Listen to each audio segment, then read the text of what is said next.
চাওকচোন এফালে নিত্য প্ৰলয় হৈ গৈ আছে। ভাগৱতে আৰম্ভণিতে প্ৰলয়ৰ কথা এই কাৰণে আনিব বিচাৰিছে যাতে এইটো চিন্তা কৰা, মোক লাগে মই খাওঁ, মুঠতে খাই বৈ জীয়াই থাকিলেই হওক, এইটো চিন্তা লৈ যদি মই জীয়াই আছোঁ তেতিয়াহ'লে এইটো মই চিন্তা কৰিব লাগে যে মই মৰিবলৈ গৈ আছোঁ। মই যিটো শৰীৰটোৰ বাবে ভক্ষ গমনাগমন মই একো বিচাৰ কৰা নাই, অন্তিম সময়ত এই শৰীৰটোৱে মোক লগ দিবনে নিদিয়ে সেইটোহে লাগে এতিয়া। আৰু যাৰ অৰ্থে মই ইমানখিনি কৰ্ম কৰিছোঁ সেইসকল লোক অন্তিম সময়ত কামত দিবনে নিদিয়ে শুনিবলৈ বেয়া লাগে। শ্মশানলৈকেহে যাব, তাৰ পাছত লগত যাব পাৰিব জানো? আৰু বেচেৰা পঠায় কাপোৰ কানি গোটেইসোপা চোৱা নিকা থাকিব বুলিতো লগত পঠাই দিয়েই কান্দি ভাগি যায়। কিন্তু পিন্ধি থকা আকৌ সোণৰ আঙুঠি কেইটা, সোণৰ চেইনডাল খুলি থবলৈ আকৌ কোনেও নাপাহৰে নহয়। ইমান দুখ প্ৰকাশ কৰিছেনে? এই সোণ ৰূপত বোলে চোৱা নাই, আয়ো দেহি সোণ ৰূপত চোৱা নাই, আত্মীয়জন মৰিছে। যিজন ব্যক্তিক মই গোটেই জীৱনত শত্ৰু বুলি ভাবি আছোঁ সেইজন মানুহে মোৰ অলংকাৰকেইটা খুলিবলৈ নাযায়, কিন্তু ঘৰৰ মানুহকেইটাই যাব। গতিকে কেৱল মোক লাগে, মোক খাওঁ, মুঠতে জীয়াই থাকিলেই হ'ল, এইটোৱে আমাৰ লক্ষ্য নহয়। পানীগিলাচ মোক লাগে পিয়াহটো গুচাবলৈ, পিয়াহ গুচি যোৱাৰ পিছত পানীগিলাচৰ কথাটো কোনেও ভাবি নাথাকে। ভোক লাগিব, ভোগৰ মাজত সংযমটো লাগে, নহয়নে? সংযমটো কেনেকৈ লাগে? ভাল লাগিলে কাৰণে যদি মই খাই থাকোঁ সেইটোৱে পেটৰ প্ৰব্লেম সৃষ্টি কৰিব নহয়। ভোক লাগিলে কাৰণে তেওঁ ভাতকেইটা খাইছে, আপত্তি নাই, ভোক লাগিলে তেওঁ খাইছে, ভাল লাগিছে কাৰণে বোলে খাই আছে সেইটোৱে আকৌ সমস্যা সৃষ্টি কৰিব নহয়। ইনডাইৰেক্টলি কিবা এটা কৈছোঁ আৰু নিজে বুজি লওক। সংযম সন্তুলনটো সেইকাৰণে জীৱনত প্ৰয়োজন। এইবিলাক বোলে সাধু কথা, কোনে দেখিছে মৰাৰ পাছত কি হয়? আপুনিও দেখা নাই, মই কৈ থকা যেনেও দেখা নাই, কিন্তু তাৰ অৰ্থ এইটো নহয় যে কোনেও দেখা নাই। বি খালে যে মানুহ মৰে আপুনি মই দেখিছোঁ নি? তেতিয়াহ'লে কিহৰ ভিত্তিত কৈছোঁ যে বি খালে মানুহ মৰে? নিজেতো অনুভৱ কৰা নাই, কাৰণ আমাক বিশেষজ্ঞ এজনে কৈছে এই পদাৰ্থটো বিষাক্ত, খালে মানুহ মৰে। ভৌতিক জগতৰ বিশেষজ্ঞজনৰ কথাকে যেতিয়া আমি মানি লৈছোঁ পদাৰ্থ এটা বিচাৰৰ ক্ষেত্ৰত, যিসকল ঋষিমুনি মহাপুৰুষে ইমানখিনি কষ্ট কৰি পেলাই এইখিনি তথ্য আমাক দি থৈ গ'ল, তেওঁলোকৰ কথাত শংকা কৰাৰ প্ৰয়োজন আছে জানো? নাই। কিন্তু এতিয়া এনেকুৱাও প্ৰৱণতা দেখা গৈছে, ভগৱান কৃষ্ণৰ নামকৰণ কোনে কৰিছিল বাৰু? মহৰ্ষি গৰ্গই, নহয়নে? মহৰ্ষি গৰ্গই ভগৱান কৃষ্ণৰ নামকৰণ কৰাৰ কাৰণে আমি কৃষ্ণক পালোঁ। যদি নামকৰণ নকৰিলেহেঁতেন তেতিয়াহ'লে আমি কৃষ্ণক নাপাওঁ। কিন্তু এতিয়া কথা হ'ল কি, মানুহৰ বুদ্ধিবিলাক ইমান তীক্ষ্ণ হৈ গৈছে, মই কৃষ্ণক মানিম কিন্তু ঋষি গৰ্গক নামানো। ইনডাইৰেক্টলি কিবা এটা কৈছোঁ আৰু বুজি পাওক। মানে ঋষিসকলৰ প্ৰৱৰ্তিত যিসমূহ ব্যৱস্থা সেইবিলাকক মই নামানো, কিন্তু কৃষ্ণক হ'লে মই মানিম। তেতিয়াহ'লে জানো কৃষ্ণক মনাটো বুজালে? কাৰণ ঈশ্বৰৰ ওচৰলৈ কাষ চপাৰ যিটো পদ্ধতি ব্যৱস্থা আছে সেইটোত পূৰ্বতে সেই মহাপুৰুষ ঋষিমুনিসকলে যিটো ব্যৱস্থা দি গৈছে সেই অনুসৰিহে পৰা যায়। এই নতুনকৈ কিবা এটা ব্যৱস্থা উলিয়াই পেলাই নোৱাৰি। আজিকালি অসমখনত গুৰুৰ অভাৱ নাই, মই ইনডাইৰেক্টলি সেই কথাটোকে ক'ব বিচাৰিছোঁ। কোনোবাই বহু কথা জানিলে বুজিলে বুলি গুৰু হ'ব নোৱাৰে। আপোনাৰ প্ৰতি মোৰ এইটো ব্যক্তিগত শ্ৰদ্ধা আছে, এইটো কথা বেলেগ, যে তেখেতক মই গুৰু সমান জ্ঞান কৰোঁ, এইটো ব্যক্তিগত শ্ৰদ্ধাৰ বিষয়। শাস্ত্ৰীয় মাৰ্গত সকলো গুৰু হ'ব নোৱাৰে, এইটো কোনোবাই বেয়া পালেও উপায় নাই। কিয় নোৱাৰে? মই বহু কথা জানিলোঁ বুলি মই গুৰু হ'ব নোৱাৰোঁ, মোৰ ওপৰত আজ্ঞা নাই নহয়। মোক কোনে আজ্ঞা দিলে? ভাগৱতো আদি নিৰঞ্জনৰ পৰা মহাপুৰুষলৈকে, মহাপুৰুষৰ পৰা পৰৱৰ্তী তেওঁ আজ্ঞাপৰ সকলোকে এটা পৰম্পৰাত আহিছে, নহয়নে? কোনে কাক আজ্ঞা দিলে, তেওঁক কোনে আজ্ঞা দিলে, মাজতে আকৌ মই ক'ৰ পৰা টপকিলোঁ। সামাজিক ব্যৱস্থাটো পূৰ্বতে ভগৱন্তয়ো স্বীকাৰ কৰি গৈছে। কেনেকৈ? লক্ষ্মণ যেতিয়া এই আপোনাৰ মেঘদূতৰ বা মেঘনাদৰ নাগপাশত বন্দী হৈছিল, ৰামচন্দ্ৰটো ঈশ্বৰ আছিল, তেতিয়াই জীয়াই দিব পাৰিলেহেঁতেন, নাই দিয়া নহয়। কি কৈছে বোলে? বেমাৰত পৰিছে, সেইকাৰণে চিকিৎসক কোন হৈছে, তাকো শত্ৰুৰ গৃহৰ পৰা সুখেন বৈদ্য চাই চেক কৰি পেলাই কৈছে বোলে এওঁক জীয়াবলৈ সঞ্জীৱনী ঔষধ লাগিব, আনিবলৈ হনুমন্তক পঠিওৱা নাই জানো? এতিয়া বেমাৰত পৰিলে ডক্তৰৰ ওচৰলৈ যাব লাগে, সেই কথাটো ভগৱন্তয়ো স্বীকাৰ কৰি গৈছে। এতিয়া আকৌ এনেকুৱা কিছুসকল ওলাইছে ন, এইবোৰ কৰি লাভ নাই, মই আশীৰ্বাদ দি দিছোঁ, মই আমুক দিছোঁ, তোমাৰ ভাল হৈ যাব। সোধকগে বোলে ধৰ্ম আপুনি কেনেকৈ? মই সপোনত পাইছোঁ। মহাপুৰুষ শংকৰদেৱ, মাধৱদেৱ, দামোদৰদেৱ, হৰিদেৱ, অনিৰুদ্ধদেৱ, গোপালতা হওক, যিমান পুৰুষোত্তম ঠাকুৰ, চতুৰ্ভুজ ঠাকুৰ, এইসকল মহাপুৰুষৰ কাহানিও ক'তো কোৱা নাই যে মই সপোনত ধৰ্ম বস্তু পালোঁ। এতিয়া তেতিয়াহ'লে এনেকুৱা কোন গুৰু ওলালে যে সপোনত ধৰ্ম বস্তু পাই গ'ল। মই কাকো ব্যক্তিগতভাৱে আক্ৰমণ কৰিব বিচৰা নাই, কিন্তু আমাৰ মানুহখিনি স্পষ্ট হোৱা প্ৰয়োজন। যাৰে তাৰে ওচৰত গুৰুৰ আশ্ৰয় কৰিবলৈ যোৱাটো উচিত নহয়। সেই গুৰু শাস্ত্ৰ অনুৱৰ্তী হ'ব লাগিব, সেই গুৰুৰ শাস্ত্ৰীয় পৰম্পৰা থাকিব লাগিব। কোনোবাই ক'লে বুলিয়ে জানিলে বুলিয়ে আজি কথা ক'লে এনেকুৱা হয় যে চাবচোন, কোনোবাই ব্যক্তিগত গুৰু হ'বলৈ হ'লে নিজকো তৰাব লাগিব, আনকো তৰাব লাগিব। কম ডাঙৰ কথানে? নিজেই তৰাব যদি আমি নোৱাৰোঁ, সেই কথাটোতেই যদি গেৰেণ্টি নাই, মই আনক কৈছোঁ মোহ মায়া এইবিলাক একো আসক্ত হ'ব নালাগে, নহয়নে? অনুষ্ঠানলৈ অহা আগত যদি মই ফোন কৰি কমিটিক কৈ থৈছোঁ মোক ইমানটো টকা দিব আৰু তেতিয়াহ'লেহে মই যাব পাৰিম, মই খোলাকৈ কৈ দিছোঁ, তেতিয়াহ'লে মোৰ নিজৰ আসক্তিটো ক'ত আছে?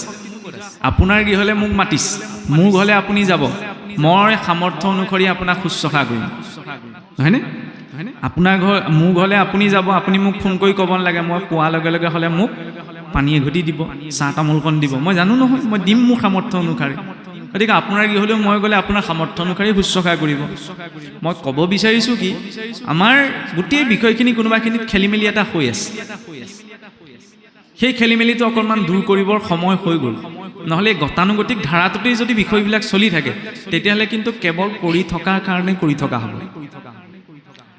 আৰু দ্বিতীয়তে কথা হ'ল কি, যে সকলোৰে মতবিলাক মূল একেই নহয় কিয়, আজিৰ পৰা 600-500 বছৰ আগতেতো ইমান মতবিলাকৰ অমিল নাছিল। আৰু মতবিলাক অমিল নোহোৱা আটাইতকৈ প্ৰমাণ কি, চাওকচোন, অসমখনতেই হওক বা গোটেই ভাৰতবৰ্ষতেই হওক, শাক্ত সৌৰ গাণপত্য বৈষ্ণৱ চব একেলগেইতো আছে। কাৰো মাজততো ধৰি লওক ইমান বিশেষ তৰ্কাতৰ্কি নাই, সকলোৱে নিজ নিজ উপাসনা পদ্ধতিতে নিজৰ উপাসনা চলাইছে। আজি কেইটামান দশকৰ ভিতৰতে, কেইটামান বছৰৰ ভিতৰতে আমাৰ বৈষ্ণৱ মাৰ্গত থকা সকলৰ ভিতৰতে ইমান বিশৃংখলতা, ইটো পন্থ সিটোক বোকা তলিওৱা, ইটো পন্থ সিটোক সমালোচনা কৰা, ক'ৰ পৰা আহিছে? এইবিলাকৰ মূল ধাৰাটোত আমি নাই, নিজৰ গুৰিটোত থাকিব লাগে। ভগৱন্তই জানে নহয়। লগতে এনেকুৱা এটা পদ্ধতিও আহিছে আকৌ, আজিকালি মোৰ ভাল লাগিলে সেইকাৰণে মই এইটো পন্থাত থাকিম, এই অকণমান নীতি নিয়ম এইটোত বেয়া লাগিলে ইটো পন্থালৈ মই গুচি যাম। এইটো বহুত বেয়া লক্ষণ। ৰাজনীতিতহে এইটো কাৰবাৰ কৰা যায়।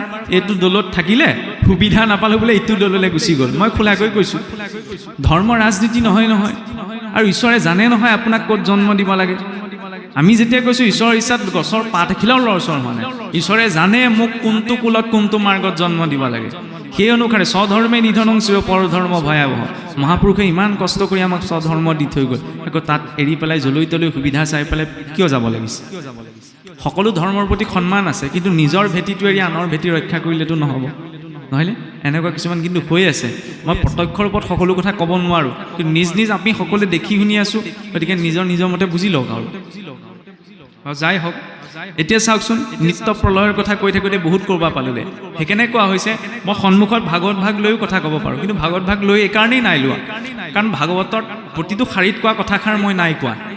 মোৰ মন মগজে কিবা এটা কথা ওলাওঁতে মই যলৈ মোৰ মনটো গুচি গৈছে তাকে মই কৈছোঁ, কাৰণ মই পৰাধীন বাক্যত, মোৰ নিজৰ মনটোত মই অধীন হৈ আছোঁ। মোৰ মনটোৱে মোৰ মনলৈ যিখিনি কথা এতিয়া মনলৈ আহিব মই সেইখিনিহে ক'ম, তাতকৈ অধিক কোৱা সম্ভৱ নহয়। ভাগৱত ভাগ মেলি লৈ যদি কওঁ তেতিয়াহ'লে কোনোবাখিনিত মোৰ অপমান কৰাৰ নিচিনা হ'ব। ভাগৱতত সন্মুখে কৈছে এটা, মই যদি কৈ যাওঁ এটা। যাই হওক, সেইটো মোৰ ব্যক্তিগত চিন্তাহে দেই। দ্বিতীয়তে কি, খণ্ড প্ৰলয়। খণ্ড প্ৰলয় কেতিয়া সৃষ্টি হয়? এজন ব্ৰহ্মাৰ যেতিয়া বোলে অৰ্ধ বছৰ বয়স হয়, আধা বছৰ বয়স পাৰ হৈ যায়, তেতিয়া জগতত খণ্ড প্ৰলয় সৃষ্টি হয়। আৰু এজন ব্ৰহ্মাৰ যেতিয়া পূৰ্ণ আয়ুস হয়গৈ, সম্পূৰ্ণ 100 বছৰ, 100 বছৰত মহাপ্ৰলয় সৃষ্টি হয়। কেনেকৈ সৃষ্টি হয় ব্ৰহ্মাৰ 100 বছৰত মহাপ্ৰলয়? কাৰণ যিটো ব্ৰহ্মাৰ সময়ৰ গণনা, সেই সময়ৰ গণনাটো আমাৰ মানুহৰ লগত নিমিলে। কেনেকৈ নিমিলে? আমি যে কৈ আছোঁ সত্যত এটা দাপৰ কলি আমাৰ 4 যুগ আছে, সেইকাৰণে ইয়াৰ পাছতে আহিছে কালৰ ব্যৱস্থা বা কালৰ বৰ্ণনা। সত্যৰ পূৰ্ণ আয়ুস 17,20,000, ত্ৰেতাৰ 12,96,000, দাপৰৰ 8,64,000, কলিৰ 4,32,000। এই 4টা সময়সীমা লগ লাগি এটা দিব্য যুগ সৃষ্টি হয়। 43,20,000 বছৰে এটা দিব্য যুগ। এনেকুৱা 71টা দিব্য যুগ লগ লাগি এটা মন্বন্তৰ সৃষ্টি হয়। 30,67,20,000 বছৰে এটা মন্বন্তৰ। এনেকুৱা 14টা মন্বন্তৰ আছে। 14টা মন্বন্তৰত 14জন মনুৱে শাসন কৰে। এতিয়া 7ম মনু বৈৱস্বতৰ শাসনকাল চলি আছে। এই 14জন মনু যেতিয়া পাৰ হৈ যায়, খহি যায়, ৰিটায়াৰ্ড হৈ যায়, তেতিয়া ব্ৰহ্মাৰ মাত্ৰ 12 ঘণ্টা পাৰ হয় 432 কোটি বছৰ 864 কোটি বছৰে এজন ব্ৰহ্মাৰ এটা দিন আৰু সেই এটা দিনক কোৱা হয় এটা কল্প বুলি এনেকুৱা 100 কল্প যেতিয়া পাৰ হৈ যায় তেতিয়া এজন ব্ৰহ্মাৰ 100 বছৰ হয় কেনেকৈ সম্ভৱ মানুহৰ 864 কোটি বছৰ পাৰ হৈ গৈছে ব্ৰহ্মাৰ এটা দিনহে পাৰ হৈ গ'ল এইটো কি অদ্ভুত কথা কৈ দিলে দৰ্শনটো চাওক আমি আছো পৃথিৱীত নহয়নে আমি থকা গ্ৰহটোৰ নাম পৃথিৱী পৃথিৱীকে ধৰি আমাৰ 9টি গ্ৰহেৰে আমাৰ সৌৰমণ্ডলটি গঠিত নহয় জানো বিজ্ঞানে কৈছে 8টি গ্ৰহ বুলি বিজ্ঞানে প্লুটো গ্ৰহ বুলি কয় নকয় তাৰ আছে কোনো মতলব নাই নহয় সিটোতো নিজৰ স্থানত আছেই যাই হোক 9টি গ্ৰহেৰে আমাৰ সৌৰমণ্ডলটি গঠিত এখন সৌৰজগতেইটো মহাকাশত নাই এনেকুৱা হাজাৰ হাজাৰ সৌৰজগত আছে আমাৰ সূৰ্যটোতকৈ বহুত সহস্ৰ গুণ ডাঙৰ সূৰ্য মহাকাশত আছে এনেকুৱা হাজাৰ হাজাৰ লাখ লাখ সৌৰজগত লগ লাগি আমাৰ তাৰকা ৰাজ্যখন গঠিত হৈছে হাতীপতি এখন তাৰকা ৰাজ্য এইটো নাই বোলে এনেকুৱা লাখ লাখ অজস্ৰ তাৰকা ৰাজ্য মহাকাশত আছে আৰু এই অজস্ৰ তাৰকা মণ্ডলবিলাক লগ লাগি আমাৰ ব্ৰহ্মাণ্ডখন গঠিত হৈছে যাৰ নাম কোৱা হৈছে ভূলোক বুলি ইমানেই ডাঙৰ নহয় এই ভূলোকৰ তলত আৰু 7খন ব্ৰহ্মাণ্ড আছে অতল বিতল সুতল তলাতল ৰসাতল আৰু পাতাল আৰু এই ভূলোকৰ ঊৰ্ধ্বত আৰু 7খন ব্ৰহ্মাণ্ড আছে ভূলোক সুৰলোক মহলোক জনলোক তপলোক সত্যলোক হাতে হাতে মিলি 14খন ভুৱন এইটো মাল্টি ইউনিভাৰ্চৰ কনচেপ্ট বুলি সিদিনাহে পদাৰ্থ বিজ্ঞানত আহিছে ভাগৱতে কিন্তু আজিৰ পৰা 1000 বছৰ আগৰ পৰা কৈ আছে কল্পনা বুলি ক'লে কিমান উচ্চস্তৰীয় কল্পনা চাওকচোন 14খন ব্ৰহ্মাণ্ড বুলি সজ্জিত হৈ আছে আৰু এই 14খন ব্ৰহ্মাণ্ডৰ ওপৰত এটা মায়াৰ আৱৰণ আছে সেই মায়াৰ আৱৰণটোৰ অধিষ্ঠাত্ৰী হৈছে দেৱী দুৰ্গা দুৰ্গা নামটো আগতে যেনেকৈ ৰজাসকলে ৰাজ্য সুৰক্ষাৰ বাবে দুৰ্গ নিৰ্মাণ কৰে গড়বিলাক বান্ধে গতিকে মায়াৰ সংসাৰখনৰ দুৰ্গটোৰ অধিষ্ঠাত্ৰী হৈছে দেৱী দুৰ্গা দুৰ্গা নামটো আহিছে এইবাবে দুৰ্গৰ পৰা মহাপুৰুষেও যে ঘোষাত লিখিছে যে ব্ৰহ্মা আদি কৰি জীৱ যত ৰাম ৰাম ৰাম ৰামৰ মায়া সজ্জাম আছে আচয় ঘুমতি যায় মায়া সজ্জাত বোলে ব্ৰহ্মাৰ পৰা গোটেই জীৱসকল শুই আছে ক'ত আছে ব্ৰহ্মা আছে সত্যলোকত থকা ব্ৰহ্মাৰ পৰা পাতালত থকা নাগ গণলৈকে সকলো জীৱ মায়াৰ সংসাৰত আছে আমি যে কিছুসকলে কওঁ এই ভকতি কৰিবলৈ হ'লে মায়া ছেদ হ'ব লাগিব সম্ভৱেই নহয় মায়াক এৰি পেলাই কোনেও ভক্তি কৰা সম্ভৱ নহয় ভাগৱতৰ মাৰ্গ সংসাৰ বিমুখী নহয় বিষয় বিমুখীহে ভক্ত প্ৰহ্লাদ ধ্ৰুৱয়ো যেতিয়া ঈশ্বৰৰ দৰ্শন পাই গৈছিল ঈশ্বৰে কোৱা নাই তোমালোক এতিয়া হৈ গ'লা বোলা বৈকুণ্ঠলৈ যাম কৈছে কি যোৱা সংসাৰলৈ উভতি যোৱা ৰাজ্য শাসন কৰা নিজৰ দায়িত্ববিলাক পালন কৰা দায়িত্ব পালনৰ পাছত অন্তিম সময়ত তোমালোকে মোকেই পাবা নিজৰ দায়িত্ব এৰি পেলাই ভকতি নহয় নিজৰ দায়িত্বক ভক্তিলৈ ৰূপান্তৰ কৰাটো হৈছে আচল সাধনা মায়াৰ সংসাৰত নথকাটো গাখীৰতে যদি পানী মিলাই দিয়েতো কোনেও পৃথক কৰিব নোৱাৰে নহয়নে কিন্তু সেই গাখীৰৰ পৰা প্ৰস্তুত কৰা মাখন যদি পানীত পেলাই দিয়ে আৰু ঘুটি থাকিলেওতো একেলগ হৈ নাযায় নহয়নে সেইকাৰণে নিৰাসক্তভাৱত ভোগ কৰিব লাগে মুখ লাগে মুখ খাওঁ এইটো নহয় মোলে চলে বোলে কিম্বা কৌশলে মুখ লাগিবই এইটো চিন্তা বেয়া যদি পোৱা গৈছে ঈশ্বৰৰ ইচ্ছা ভবাটোকে পাই গ'লো যদি পোৱা নাই সেইটো ঈশ্বৰৰ কৃপা জীৱনত যদি ভবাটোকে পোৱা গৈছে এইটো ঈশ্বৰৰ কৃপা ভবাটোকে পাই গ'লো নাই পোৱা ঈশ্বৰৰ ইচ্ছা সেইবুলি গ্ৰহণ কৰিলেতো জীৱনটোৰ প্ৰতি অভিযোগ নাথাকে আৰু যাৰ জীৱনটোৰ প্ৰতি অভিযোগ নাই তেওঁ নিমখ তেলে খালেও ভাতকেইটা শান্তিৰে খাব পাৰিব যাৰ জীৱনটোৰ প্ৰতি অভিযোগ আছে মোৰ দ্বাৰা নহ'ল মই নোৱাৰিলোঁ মই নকৰিলোঁ মোৰ আমুকটো নাই তামুকটো নাই তেওঁ আৰু সুখ স্বাচ্ছন্দ্যৰ মাজত থাকিলেও জীৱনত সেই স্থিৰতাটো পাব নোৱাৰে সেই স্থিৰতাটোৰ বাবে ভাগৱতৰ মাৰ্গটো লাগে বহুতে আকৌ ভয় কৰে এতিয়াই ভাগৱতৰ কথা বুজিলে বোলে ইটো নাখাবা সিটো নাখাবা লৈ নাযাবা তলৈ নাযাবা ভয় কৰি দিয়ে সেইটো নহয় ভাগৱতে এইটো বুজাব বিচাৰিছে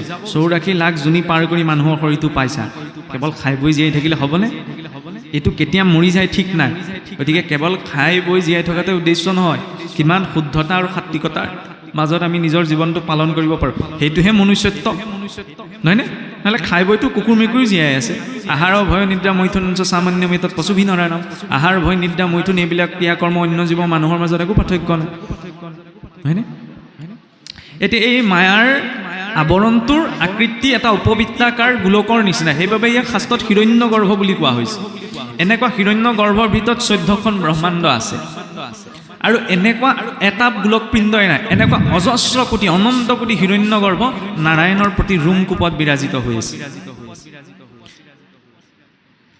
এটা প্ৰসংগ আহে যে স্কন্দ পুৰাণত য'ত মানে শ্ৰীক্ষেত্ৰৰ মাহাত্ম্য জগন্নাথ ক্ষেত্ৰৰ মাহাত্ম্য প্ৰকাশ কৰা হৈছে তেতিয়া তাত জগন্নাথ মহাপ্ৰভুক ব্ৰহ্মাই স্তুতি কৰোঁতে এটা কথা কয়। এতিয়া কথা আহিব পাৰে এই পুৰাণৰ কথা ভাগৱতৰ কথা কৈ থাকোঁতে আকৌ পুৰাণৰ কথাত কেলৈ আহিল? ভাগৱতো এভাগ পুৰাণী, সকলো পুৰাণৰ ভিতৰত শ্ৰেষ্ঠ কাৰণে আমি যাক সূৰ্য পুৰাণ বুলি কওঁ। এতিয়া চাওকচোন, অসমীয়া কথাটো জানিবলৈ অসমীয়া কিতাপখনেই পঢ়িব লাগিব, নহয়নে? কোনোবাই ৰসায়ন বিজ্ঞানৰ কিতাপত অসমীয়া বিচাৰি থাকিলে নাপায় নহয়।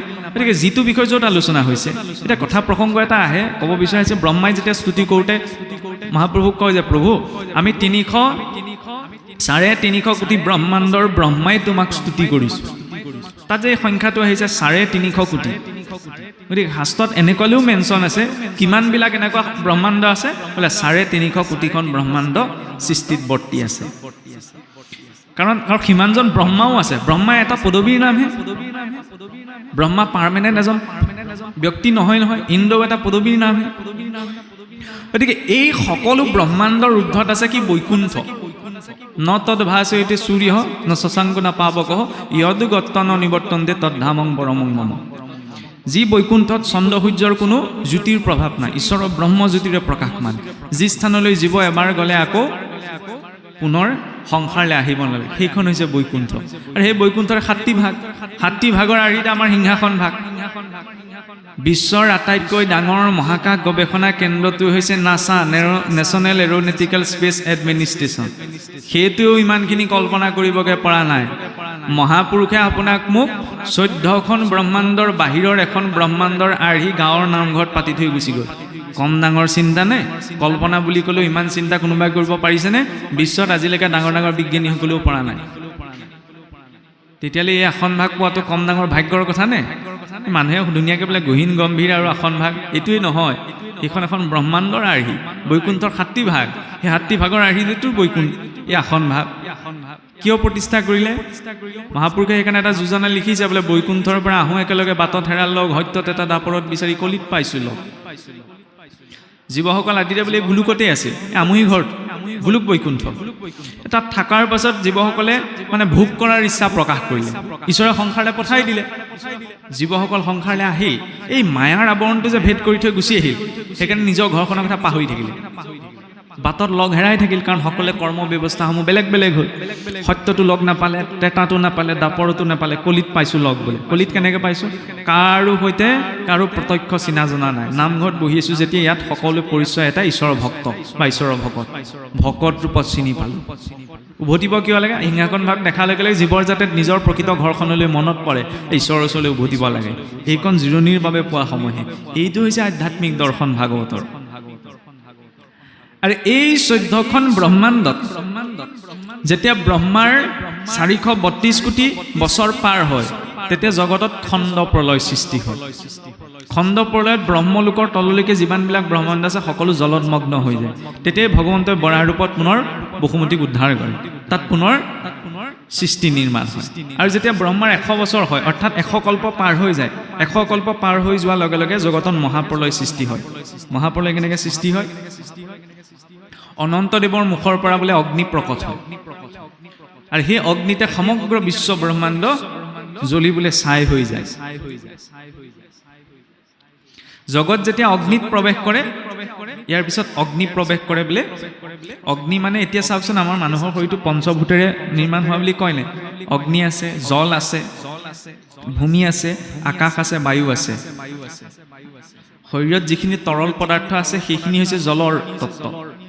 অগ্নি আছে ন, উৰ্মি আছে, খং, ৰাগ, জঠৰাগ্নি, নহয়নে? কণ্ঠাগ্নি, বাক্যাগ্নি, এইবিলাক হৈছে অগ্নি তত্ত্বৰ প্ৰভাৱত আছে।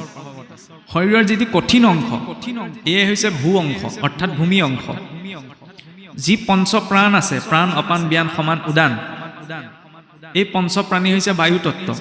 আৰু শৰীৰত যিটো শূন্যতা আছে, মনৰ একেবাৰে স্থিৰ অৱস্থা, সেয়া হৈছে আকাশ তত্ত্ব। এই পঞ্চভূতৰ আধাৰতে গোটেই সৃষ্টি নিৰ্মাণ, নহয়নে? এতিয়া জগত প্ৰথম ধ্বংসও ক'ত হয়? বোলে অগ্নিত।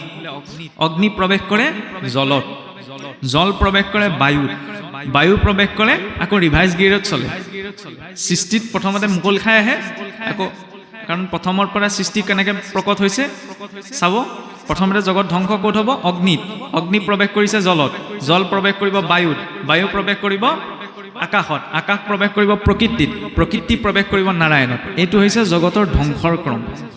আৰু জগত যেতিয়া সৃষ্টি হয় নাৰায়ণৰ পৰা প্ৰকৃতি, নহয়নে? প্ৰকৃতিৰ পৰা মহত্তত্ব, মহত্তত্বৰ পৰা শতৰজতম ত্ৰিবিধ অহংকাৰ, এই ত্ৰিবিধ অহংকাৰৰ পৰা পঞ্চতত্ব, পঞ্চতন্মাত্ৰ, একাদশ ইন্দ্ৰিয়, এইসমূহ বিস্তাৰ লাভ কৰে। অব্যক্তৰ পৰা সূক্ষ্ম, সূক্ষ্মৰ পৰা স্থূল, এইটো হৈছে সৃষ্টিৰ ক্ৰম। আৰু স্থূলৰ পৰা সূক্ষ্ম, সূক্ষ্মৰ পৰা অব্যক্ত, এইটো হৈছে ধ্বংসৰ ক্ৰম। আৰু এইটো যিদৰে জগতখনত চলি আছে মনুষ্যৰ শৰীৰতো চলি আছে। ইয়ৎ পিণ্ডে তৎ ব্ৰহ্মাণ্ডে। কেনেকে? মানুহৰ অন্ত্যেষ্টিক্ৰিয়া সংস্কাৰ ক'ত হয়? অগ্নিতেইটো হয়। অগ্নিয়ে স্থূল সূক্ষ্ম ৰূপত দুটা পদাৰ্থ, এটা পদাৰ্থক ভাগ কৰি দিব পাৰে। আইনষ্টাইনে 19ৰ দশকত এটা সিদ্ধান্ত দিছিল, কিদৰে মানে শক্তিক ভৰলে ৰূপান্তৰ কৰিব পৰা যায়।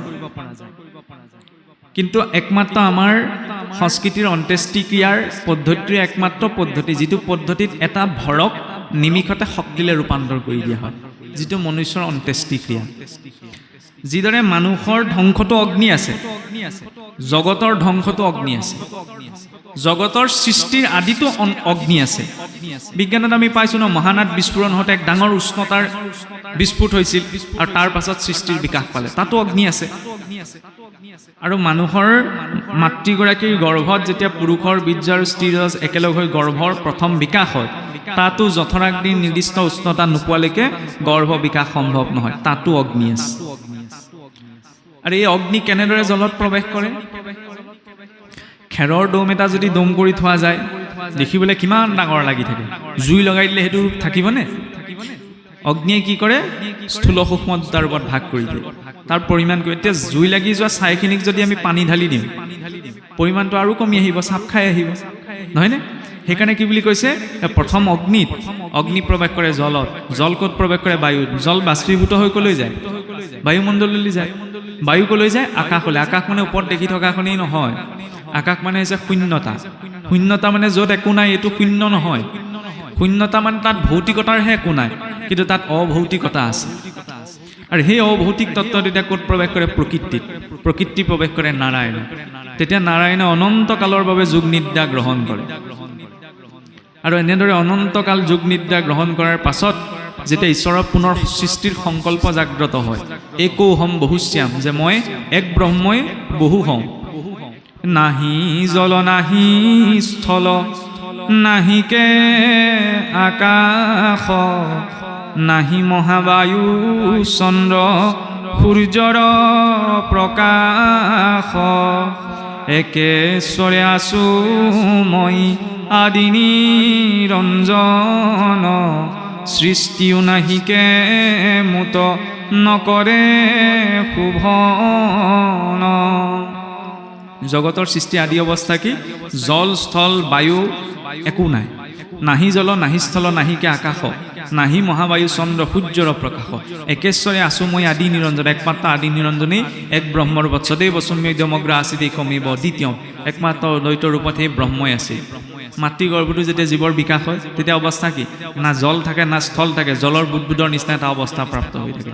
ইয়ৎ পিণ্ডে তৎ ব্ৰহ্মাণ্ডে। বাৰু যাই হওক, পাঠেকী প্ৰভুসকলো যথেষ্ট আমনি পাব পাৰে। এতিয়া অকণমান পাঠ আগবাঢ়িবলৈ খোৱা ধৰা হৈছে। কৃষ্ণ।